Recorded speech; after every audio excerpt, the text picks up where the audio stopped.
नमस्कार दोस्तों, फिल्मी फीवर में आप सभी का बहुत बहुत स्वागत है। कई दिनों से मुझे मैसेजेस आ रहे हैं। आप में से कई लोग मुझे मैसेज कर रहे हैं कि आदि पुरुष से रिलेटेड कुछ इनसाइड डिटेल्स हमारे सामने पेश करो। तो बेसिकली आदि पुरुष का जो है, आप सभी को तो पता चल ही गया होगा कि इसका जो पोस्टर है और इसका जो टीज़र है वो 2 अक्टूबर को रिलीज़ किया जाएगा। वो भी कहीं और नहीं, अयोध्या में। अयोध्या भगवान श्री राम की जन्मभूमि है, तो वहीं से ही इसका लॉन्च किया जाएगा।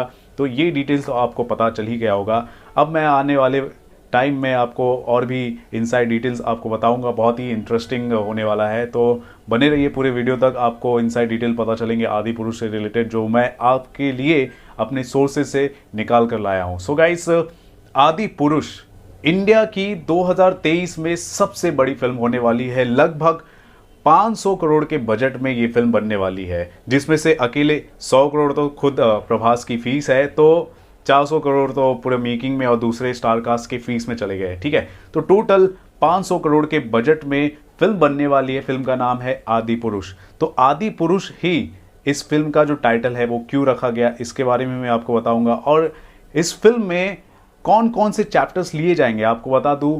रामायण एक एपिक है, हमारा महाकाव्य है, बहुत बड़ी कहानी है। तो 3 घंटे के अंतराल में कितने चैप्टर्स लिए जाएंगे, क्योंकि कहा जाता है कि ऑफिशियली 6 चैप्टर्स हैं और अनऑफिशियली एक और एक्स्ट्रा चैप्टर है जिसे हम उत्तरकांड भी कहते हैं। तो टोटल 7 चैप्टर्स हैं रामायण की। तो कौन कौन से चैप्टर्स इस फिल्म में लिए जा सकते हैं, इसके बारे में हम चर्चा करेंगे। और कैरेक्टर्स जो होंगे कौन होंगे और उनके एक्चुअली में नाम क्या हो सकते हैं, उस पर भी हम चर्चा करेंगे। और वीएफएक्स की बात करेंगे, हर चीज़ की हम बात करेंगे। तो चलिए शुरू करते हैं। तो दोस्तों, सबसे पहले हम बात करते हैं फिल्म के फॉर्मेट्स की। ये फिल्म किन किन फॉर्मेट्स में रिलीज होगी, तो आपको बता दूं 2D, 3D और IMAX, ये जो फॉर्मेट्स है इनमें रिलीज होगी आदि पुरुष। और आपको बता दूं इसमें अभी भी पोस्ट प्रोडक्शन का जो काम है, VFX का जो काम है, अभी भी चल रहा है। और इससे कुछ दिन पहले, जब मैं ये वीडियो बना रहा हूँ, कुछ दिन पहले इस फिल्म का जो कॉन्सेप्ट आर्ट है वो लीक हो गया था, जिससे ये प्रतीत हो रहा था कि उसमें जो किष्किंधा जो चैप्टर है उसका कुछ दिखाया जा रहा है, उसके कुछ पोर्शन उसके अंदर दिखाए जा रहे हैं। सुग्रीवा दिखाई दे रहे हैं, कुछ वानर दिखाई दे रहे हैं और भगवान श्री राम यानी कि प्रभास दिखाई दे रहे हैं। तो वो प्रतीत होता हुआ नज़र आ रहा था। तो ये जो था कॉन्सेप्ट आर्ट था, लेकिन इससे ये साफ पता चल रहा था कि इस फिल्म के VFX में बहुत ही ज़्यादा मेहनत की जा रही है, बहुत ही बारीकी से इस पर काम किया जा रहा है। ये तो सिर्फ कॉन्सेप्ट आर्ट था, जब फाइनल में जब निकल कर आता है, फाइनल प्रोडक्ट जब निकल कर आता है तो कुछ अलग ही दिखता है और रियल दिखता है। तो उसी पर वर्क किया जा रहा है। और इंडिया में VFX की अगर बात की जाए, टेक्नोलॉजी की बात की जाए, तो इंडिया में पहली बार इस तरह की फिल्म आने वाली है। आपने हाल ही में आपने जंगल बुक देखा होगा, या फिर गार्जियंस ऑफ गैलेक्सी में आपने देखा होगा, रॉकेट रकून का कैरेक्टर आपने देखा होगा, या फिर अवतार ही ले लीजिए। तो ये जो फिल्में हैं उसके अंदर आप देखोगे जो नॉन लिविंग काइंड ऑफ जो क्रिएचर्स होते हैं, कैरेक्टर्स होते हैं, आप देखोगे रियल दिखते हैं। स्क्रीन पर इंसान भी दिखते हैं और रकून जैसे कैरेक्टर भी दिखते हैं। या फिर आप जंगल बुक में आप देख लो, शेर खान का कैरेक्टर आप देख लो, सिम्बा का कैरेक्टर देख लो, एकदम रियल लगता है। उसी तरह रामायणा में भी जैसे कि वानर हो गए या फिर हनुमान जी हो गए, तो ये जो कैरेक्टर्स है उनको अगर आपको पेश करना है तो आपको आज की टेक्नोलॉजी का सहारा लेते हुए अगर आप पेश करोगे तभी वो रियलिस्टिक लगता है। ठीक है, तो वही काम इस फिल्म के अंदर भी हुआ है। उसके अलावा वॉर के जो सीन्स होते हैं, जब रावण के साथ जब युद्ध होता है तो 10 सर होते हैं उसके, फिर अलग अलग चीज़ें जो बताई जाती है। आपने रामायण के सीरियल्स आपने देखे होंगे, कार्टून्स आपने देखे होंगे। तो उसको रियलिस्टिक बनाने के लिए बहुत ही मेहनत से VFX पर काम किया जा रहा है। यानी कि ये फिल्म एक प्रकार से पूरी तरह सिनेमैटिक एक्सपीरियंस होने वाली है। हम जानते हैं इस फिल्म की कहानी क्या है, हम जानते हैं कि रामायण में क्या हुआ है, लेकिन फिर भी हम उसे अगर देखने जा रहे हैं तो उसका जो मेन एलिमेंट होगा वो होगा सिनेमैटिक एक्सपीरियंस। यानी आप IMAX में, 3D में आप इस फिल्म को देखने जाओगे तो आपका पैसा वसूल होना तय है। और यही बात भी मुझे मेरे सोर्सेज से एकदम 100% तरीके से पता चली है।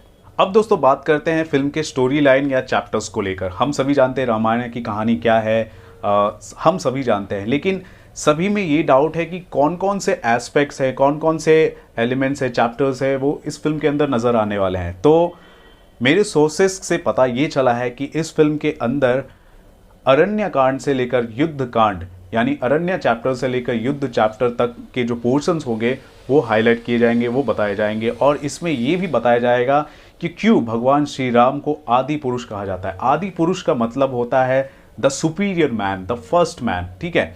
अभी आप देखोगे रामायण में टोटल 7 चैप्टर है, 6 ऑफिशियल और 1 अनऑफिशियल। तो पहला चैप्टर बालाकांड है और दूसरा चैप्टर अयोध्या कांड है। लेकिन सोर्सेस के थ्रू मुझे ये पता चला है कि ये जो चैप्टर्स होंगे इस फिल्म में नज़र नहीं आएंगे। हालांकि कुछ मोन्टाजेस या कुछ वॉइस ओवर के थ्रू आपको इसके बारे में एक्सप्लेन किया जा सकता है, या फिर कुछ एनिमेशन के थ्रू आपको इसके बारे में बताया जा सकता है, इसकी पॉसिबिलिटीज़ हैं। लेकिन जो फिल्म की शुरुआत होगी वो अरण्य कांड से होगा। अरण्य कांड जो है वो रामायण का 3rd चैप्टर है, जिसमें भगवान राम, माता सीता और लक्ष्मण जी ये तीनों वनवास में रहते हैं। इसी चैप्टर में माता सीता का अपहरण भी दिखाया जाता है। उसके बाद आता है किष्किंधा कांड। इसके अंदर आप देखेंगे कि भगवान श्री राम और लक्ष्मण हनुमान से मिलते हैं और सुग्रीव से मिलते हैं और वाली का वध भी करते हैं। ये सारे चैप्टर्स जो होते हैं किष्किंधा कांड में आता है। इसके बाद आता है सुंदर कांड, जिसमें लॉर्ड हनुमान, भगवान हनुमान जो है श्रीलंका पहुंचते हैं और लंका पहुंचकर माता सीता से मिलते हैं और सारी सूचनाएं वो प्रदान करते हैं, लंका को जला भी देते हैं। तो ये सारे एस्पेक्ट जो है इस चैप्टर में बताए जाते हैं। उसके बाद आता है युद्ध कांड, जहाँ पर रावण के साथ युद्ध होता है। भगवान श्री राम का मेघनाद होते हैं, कुंभकर्ण होते हैं। ये सारे एस्पेक्ट्स आपको इस चैप्टर में आपको देखने को मिलते हैं। उसके अलावा आप देखेंगे कि इसी के बाद अग्निकांड भी आता है, हालांकि युद्ध कांड के अंदर ही आता है। तो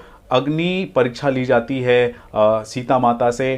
तो इसी पर्टिकुलर चैप्टर में जो एलिमेंट आता है, इसमें काफ़ी हमने देखा है मॉडर्न ज़माने में, आज के युग में कई ऐसे लोग हैं भगवान श्री राम को क्रिटिसाइज़ करते हैं कि सीता माता का आपने अग्नि परीक्षा ली। तो अग्नि परीक्षा क्यों ली? मुझे लगता है कि शायद इसी एलिमेंट के बाद फिल्म मेकर ये एक्सप्लेन करने में कामयाब हो सकते हैं कि भगवान श्री राम आदि पुरुष क्यों हैं।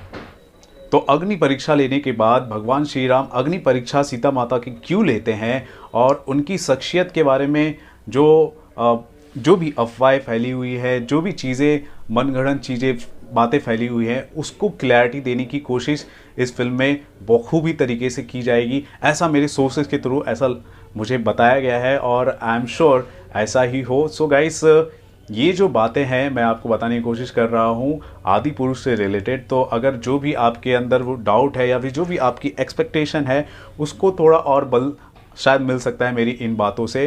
तो आपको शायद मीनिंग पता चल गया होगा कि फिल्म का जो टाइटल है आदि पुरुष ही क्यों है और कौन कौन से चैप्टर, कौन कौन से एस्पेक्ट्स इस फिल्म में दिखाए जा सकते हैं। उसके अलावा आपको बता दूं, अगर कैरेक्टर्स की बात की जाए तो भगवान श्री राम का जो इस फिल्म में जो कैरेक्टर का नाम होगा वो होगा राघव। राम का दूसरा नाम है राघव। उसके अलावा सीता माँ का जो कैरेक्टर है उनका जो नाम होगा जानकी, और लक्ष्मण का जो कैरेक्टर का नाम होगा उनका होगा शेष, क्योंकि शेषनाग जिस पर भगवान विष्णु विराजमान होते हैं, तो विष्णु के अवतार खुद श्री राम है। तो उसी तरह शेषनाग का जो अवतार है वो कोई और नहीं, लक्ष्मण जी हैं। उसके अलावा हनुमान जी का नाम शायद इस फिल्म में मारुति भी हो सकता है या फिर दूसरा नाम भी हो सकता है, मेरे ख्याल से हनुमान भी होगा, ये क्लैरिटी मुझे नहीं मिला है।